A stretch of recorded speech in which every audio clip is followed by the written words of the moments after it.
Dunyoning eng qimmatbaho 3 zotli oti. 3-o'rin Axalteka oti. Bu ot o'zining metalga o'xshash yaltiragan jilosi va kuch bilan uyg'unlashgan nafisligi bilan ajralib turadi. U Turkmanistondan kelib chiqqan va dunyodagi eng qadimiy hamda kamyob zotlardan biri hisoblanadi. Bugun butun dunyoda atiga 8000 ta Axalteka oti mavjud.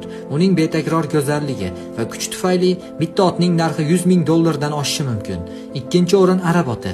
Faqat qimmat emas, u eng qadimiy zotlardan biri hamdir. Arab oti yoki ko'p hollarda aytilganidek arab tulpori o'zining go'zalligi va aql bovar qilmas chaqqonligi bilan tanilgan. Ba'zi zotdor arab otlari $100,000 dan boshlab $1,000,000 gacha baholanadi. Eng mashhur misollardan biri Samaroda nomli arab tulpori bo'lib, u tulporlar orasida afsonaga aylangan va $1,5 million ga sotilgan. 1-o'rin toza qonli otlar.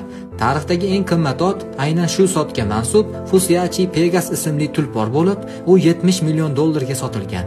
Bu zot tezligi va manevr qilishi bilan mashhur bo'lib, poygalarda eng ko'p yutadigan otlar sirasiga kiradi va xalqaro musobaqalarda doim favorit hisoblanadi.